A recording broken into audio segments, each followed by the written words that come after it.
मुंबईमध्ये सकाळपासून मराठा बांधव धडकलेत. मोठा मोर्चा विदर्भ असेल, मराठवाडा असेल, लातूर असेल किंवा अन्य जिल्ह्यातून आलेले आहेत. अख्ख्या महाराष्ट्रामधून या ठिकाणी आंदोलन आलेत आणि मोठी गर्दी या भागात आंदोलकांनी केली आहेत. आणि ही मनोज जरांगे पाटील यांनी सूचनाच केल्या सुरुवातीला आंदोलन करताना आपल्याला मुंबईला येताना आपलं पूर्ण साहित्य आणायचं. त्या हिशोबाने हा पूर्ण ॲशर ट्रक आहे आणि ह्या ॲशर ट्रकमध्ये आपण बघू शकतो की त्यांची राहण्याची व्यवस्था संपूर्ण या ठिकाणी केलेली आहेत. 2 पोटमाळे या ठिकाणी करण्यात आलेले आहेत. वरती काही वस्तू ठेवण्यात आलेल्या आहेत आणि झोपण्यासाठी व्यवस्था करण्यात आली आहे ॲशर टेम्पोमध्ये. आणि पाठीमागे या ठिकाणी ज्या जीवनावश्यक वस्तू असतात, माझ्या नजरेत दिसतं की ते कांद्याची एक पिशवी आहे, किराणा सामान जो रोज आपल्याला लागतो, काही बॅगा आहेत आणि कपडे आहेत आणि हे गाद्या बिद्या संपूर्ण त्यांचा पूर्ण जो आपल्या जीवनावश्यक आणि अत्यावश्यक गोष्टी असतात त्यांचं पूर्ण बिड्यार ते या आंदोलनासाठी घेऊन आलेत. दादा कुठून आले तुम्ही? बीड माजलगाव. बीड माजलगाव. किती दिवसाचा साहित्य घेऊन आलाय आणि किती लोक आलेत? आम्ही 15 दिवसाचं साहित्य घेऊन आलो. आम्ही 25 लोक टेम्पोमध्ये आलो. आमच्या गावातून अजून 2 आयसर आहेत. बेलोरा तालुका, माजलगाव जिल्हा बीड. काय काय घेऊन आले सोबत? टोटल किराणा, कपडे, दिवसात जवळपास 8-10 दिवसाचे कपडे, खाण्याची व्यवस्था, सगळं, गॅसची टाकी, भट्टा आहे, किराणा सामान टोटल भरून आणले आम्ही. आता सकाळी काय नाश्ता केला होता? सकाळी पोहे केले ते. आता दादाला भेटलो थोड्या वेळ, आंदोलनास्थळी गेलो. मग दुपारच्या जेवणासाठी आम्ही स्वयंपाक चालू केला आहे. आता काय बनवतात? आता पुरी भाजी बनवतो.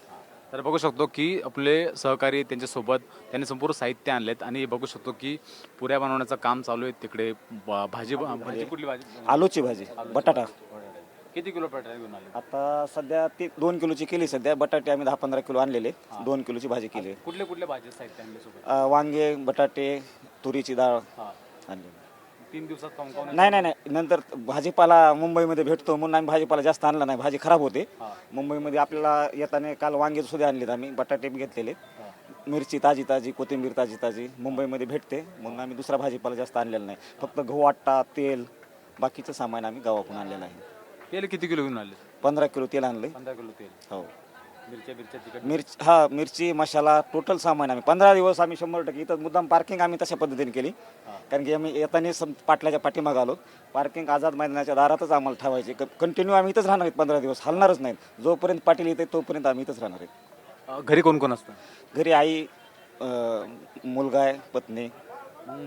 मुलाला आणि आईला काय सांगून आले? नाही, सांगूनच आलो होतो आम्ही की 15 दिवस येणारच नाहीत. शेतीचे काम हे करून आलो आम्ही टोटल. आता 15 दिवस गावाकडे जायचंच नाही, ह्याच हिशोबाने आम्ही चाललो. काय काम असतात गावी? काय तुम्ही काय जॉब करता? तुम्ही काय नोकरी? नाही, शेतीच करतो. शेती करता. हो. किती एकर शेती आहे? शेती 2-3 एकर शेती आहे. शेतीच पूर्ण शेतीच करतो, दुसरं काय करीत नाही. कुठले कुठले पीक लावतात शेतामध्ये? कापूस आहे सध्या. हो. तुम्ही कुठले? त्यांच्याच गावचे? हा, त्यांच्याच गावचं. तुम्ही काय करता? मी पण शेतीच करतो. शेती करतो. हो. काय काय लावतो शेतामध्ये? काय नाही, सोयाबीन, काही कापूस, काही. सोयाबीन आणि कापूस. हो. आणि घरी घरी आई वडील मुलं. घरी हे सांगून आलेलो तर आम्ही की जोपर्यंत म्हणून दादा उपोषणाला आहे तोपर्यंत आम्ही काही इथून जाणार नाही. तशा तयारीने पण आलेलो आहेत आम्ही शेतातले. आपण आईला समजून सांगू शकतो, आपल्या बायकोला समजून सांगू शकतो. मुलाला काय सांगितलं? मुलाला त्याच्या म्हणजे हक्कासाठी आलेलो आहेत ना आम्ही. कारण आम्ही शिकलो तरी आमचा काय उपयोग झालेला नाही. त्यावेळेस आम्हाला जर प्रमाणपत्र असते तर आम्ही कुठेतरी नोकरीला लागलो असतो. माझा मुलगा 12वीला ह्या वर्षी. हो. त्या कारणामुळे आम्ही आलेलो. कुठल्या वर्गात जातो? काय शिकतो? तो सध्या सायन्स, 12वी सायन्सला. आणि तेच जर प्रमाणपत्र भेटलं असतं तर आम्ही लागलो असतो, मुलं लागली असती. पण नावीलाजाने आम्हाला शेती करावं लागायली. हां. मग आता मुलाला तरी आमच्या नोकरीला लागावं ना. आमचं तर समजा जीवन हे झालं त्याच्यासाठी लढाई. तुम्ही किती शिकलो? माझं ग्रॅज्युएशन झालेलं ह्याच्यामध्ये, कॉमर्समध्ये. हो. तुमचं काय शिक्षण झालं दादा? BA झालं. BA कशामधून केलं तुम्ही? BA आपलं कॉमर्समध्ये. BA commerce? नाही, आपले मराठी, इकॉनॉमिक्स, इंग्लिश. हां. तुमचं काय शिक्षण झालं दादा? 10वी शिकले. तुमचं? 12वी. तुमचं दादा? 12वी. आणि हे 10वी 12वी ग्रॅज्युएशन आणि नोकरी मिळाली नाहीत आणि आपल्या मुलांना नोकरी मिळावी, आपल्या मुलांना प्रमाणपत्र मिळावं यासाठी आंदोलनाला पाठिंबा दिला आहे. आणि 15 दिवसाचं साहित्य घेऊन आलेले आहेत. 15 दिवस कुटुंबाला सांगून आलेले आहेत की 15 दिवस मी येणार नाहीत आणि तशी व्यवस्था पण करतायत. आणि बघू शकतो की आता घरी आपल्याला स्वयंपाक करताना आपल्याला अडचण येते, मात्र इथे स्वयंपाक करतायत आणि चांगल्या रीतीने तुम्ही बघतोय की गोल गोल पुऱ्या बनवत आहेत.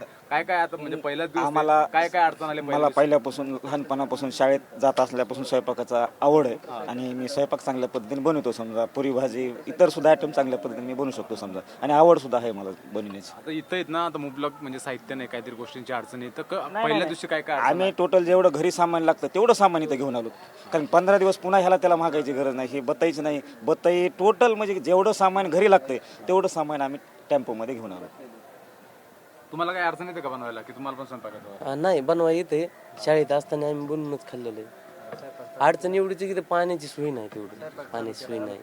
कारण खूप लांबून पाणी आणावं लागलं आम्हाला. की तुम्ही स्वतःचं पाणी स्वतःच घेऊन आले? स्वतः पिण्याचं पाणी घेऊन आलं, पण एक किती दिवस म्हणजे संपणार ना पाणी. पालिकेने तेवढी तरी व्यवस्था करायला पाहिजे. कारण की एवढी मोठी महाराष्ट्रातली देशातली 1 नंबरची आपली महानगरपालिका आहे मुंबई. त्यांनी आपण आंदोलन हे समाजासाठी करायला, स्वतःच्या हक्कासाठी करलो आम्ही. तेवढं तरी महानगरपालिकेने आम्हाला द्यायला पाहिजे. पाणी तरी सुविधा, कमीत कमी पाणी नाही, ग्राउंडमध्ये विचार केला तर बसायला जागा नाही. एवढी मोठी महानगरपालिका आहे, तेवढी जर तुम्ही सुविधा देऊ शकत नाही तर हे दुर्दैव आहे महाराष्ट्रातलं. बरं, तुम्ही आता किती लोक राहणार याच्यामध्ये? 25 लोक. 25 लोक. मला सांगा की आता मुंबईमध्ये पाऊस पडतोय, मगाशी थोडा पाऊस पडला, त्यामुळे आंदोलकांना थोडा त्रास सहन करावा लागला, रस्त्यावरती पाणी साचतं. समजा खूप पाऊस पडला तर 25 लोक ह्याच्यात राहू शकतात? हा, राहू शकतात. वरी 12 आणि खाली 12 राहू शकतात. पुढे एक असे 25 लोकांचं नियोजनच आहे आमचं. 25 लोकांचं नियोजन, गाद्या बिद्या हा, गाद्या बिद्या टकाटक आहे, काही टेन्शन नाही. बरं, काही आता मुंबईचं वातावरण वेगळं असतं, गावाकडचं वातावरण वेगळं असतं. मुंबईमध्ये दमट घाम येतो, आपल्या गावाकडे कसं खूप गरमी. ताप इथलं काय वातावरणाचा काय फरक आहे? खूप गरमी आहे. संध्याकाळी आम्ही तिकडे ह्याला शिवडीला होतो मुक्कामाला. शिवडीनंतर सकाळी इकडे आलो. इतकी गरमी की आम्हाला म्हणजे अक्षर खूप घाम आहे. परंतु नाईलाज असतो, आपण समाजासाठी मनोजदादासाठी काही करायला तयार आहेत. समजा तसं काही टेन्शन नाही. समजा मनोदादांनी सांगितलं की पण तुम्ही 15 दिवसाची अंदा घरून घरी सांगून आले, 15 दिवसाचे आंदोलन वाढलं, मात्र सरकारने एका दिवसाची परवानगी दिली आहे, आंदोलन वाढलं किंवा जरांगे पाटलांचा काय तुम्हाला आदेश येईल, मग आंदोलन जर वाढलं तर मग परत थांबायची तयारी तुमचे? हा, मनोजदादा जे म्हणतील त्यांचा शब्द अंतिम राहील. ते म्हणले त्यांचा शब्द पूर्ण. 15 दिवस नाही, महिनाभर, किती बी दिवस दादा म्हणतील ते पर्व काळ. दादा म्हणले आज चला गावाकडे, आज जायचं. 15 दिवस राहायचं, 15 दिवस राहायचं, महिना राहायचं, महिना राहायचं. दादा म्हणतील ते पर्व काळ. आता बरं, तुम्ही स्वतःचा आता डीजे घेऊन आलायत करमणुकीसाठी, स्वतःचं पाणी घेऊन आलायत, स्वतःसाठी बेड घेऊन आलेत घरून, स्वतः साहित्य घेऊन आलेत. इथं आंघोळीची सोय नाही, तर कसं करणार? सकाळी आम्ही टँकरला आंघोळी केले. काल तर आंघोळीच केल्या नाहीत. काल दिवसभर आंघोळीचा मेळच लागला नाही. ट्रॉफिक इतकी होती दादापासून, लोणावळ्यापासून आम्हाला इथपर्यंत यायला आंघोळीला मेळ लागला नाही पुण्यापासून. परंतु आज सकाळी आम्ही इथं टँकरला आंघोळ्या केल्या. टँकर कुठून? शिवडीला 2-4 टँकर ठेवले, 2 टँकर होते, त्याच्यात आम्ही आंघोळ्या केल्या. मग आता उद्याचं कसं असणार आहे? उद्याचं नियोजन अवघडच आहे, बघू आता काय होतंय ते. पण माझी विनंती आहे महानगरपालिकेला, कमीत कमी जास्त नाही, पिण्याचं पाणी आणि आंघोळ्याचं पाणी एवढं जरी केलं तरी भरपूर झालं. कारण खाण्यापिण्यात आम्ही स्वतः आणलेलं आहे, आम्हाला मागायची कोणाला गरज नाही. कोणी देवा नाही देवा हिचे बी आम्हाला काही देणं घेणं नाही. आम्ही स्वतः करणार, खाणार. फक्त आम्हाला पाणी दिलं तरी भरपूर झालं. तर बघू शकतो की आपण या ठिकाणी 15 दिवसाचं साहित्य. माझी महाराष्ट्राच्या मुख्यमंत्र्याला विनंती आहे की ते जे आम्हाला बेजार करले, इतक्या दिवसात 2 वर्षापासून आंदोलन आहे, त्यांनी इतकं लक्षात यायला पाहिजे की इतकं मराठी इतके लांबून आलेत, अख्ख्या विदर्भाच्या कोपऱ्यापासून, इकडून कोकणातून.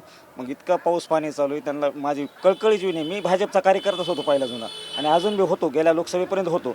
परंतु इतकं समाजाला विटीस धरलं आहे त्याने की द्यायलाच पाहिजे. मराठ्याला कुणबीमधून देणं इतकं अत्यंत गरजेचं आहे की त्याशिवाय मराठा हा सुधरू शकत नाही.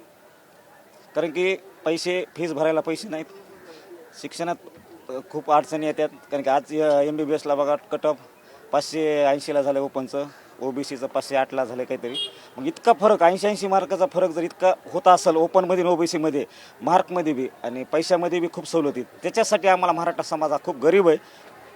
5% मराठा समाज श्रीमंत असेल पुढारी, पण टोटल समाज हा गरीब आहे. त्यामुळे मला फडणवीसांना विनंती आहे, मुख्यमंत्र्यांना, की त्यांनी एवढं आंदोलन जे 2 वर्षापासून चालू आहे, आज इथे संपवून आज आम्हाला न्याय द्यावा ही कळकळीची विनंती आहे. तर मुख्यमंत्र्यांना एकच मागणी आहे की आम्हाला आमच्या मुलांसाठी, आमच्या मुलांच्या भविष्यासाठी त्यांना न्याय द्यावा अशी मागणी. बघू शकतो की हा एशर ट्रक आहे. या ट्रकमध्ये 25 लोक, वरती 12 लोक, खाली 12 लोक आणि ड्रायव्हर, असे 25 लोकांची व्यवस्था करण्यात आली. त्यांचे जे साहित्य ते सोबत घेऊन आले, अत्यावश्यक जे असतात ते घेऊन आले. जरांगे पाटील यांनी सांगितल्याप्रमाणे ज्यांनी जे यादी दिली होती ती संपूर्ण यादीनुसार ते साहित्य घेऊन आलेत. आणि बघू शकतो की या ठिकाणी त्यांनी करमणुकीसाठी स्वतःचा स्पीकरसुद्धा घेऊन आले, जेणेकरून कार्यक्रमादरम्यान किंवा काही सूचना करण्यासाठी किंवा बोर होणार त्या म्युझिकसुद्धा ऐकू शकतात. आणि या ठिकाणी आता बघू शकतो की ती पुरी भाजीचा बेत त्यांनी बनवलेत आणि बाजूला बघू शकतो शकतो की खमंग अशी भाजी बनलेली भाजी तयार झालेली आहेत आणि आता थोड्याच वेळामध्ये पुऱ्या लाटून झालेत. आता ते बनवतील आणि आपल्यासोबत आणि आपल्या सहकाऱ्यांसोबत ते जेवण करतील आणि आंदोलनाला पाठबळ देतील अशी त्यांची संपूर्ण एकंदरीत भावना आहे. त्यांचं एकच म्हणणं आहे, फक्त आम्हाला आरक्षण द्या. कॅमेरा पर्सन नागनाथसह मी हिरा ढाकणे, TV9 मराठी, मुंबई.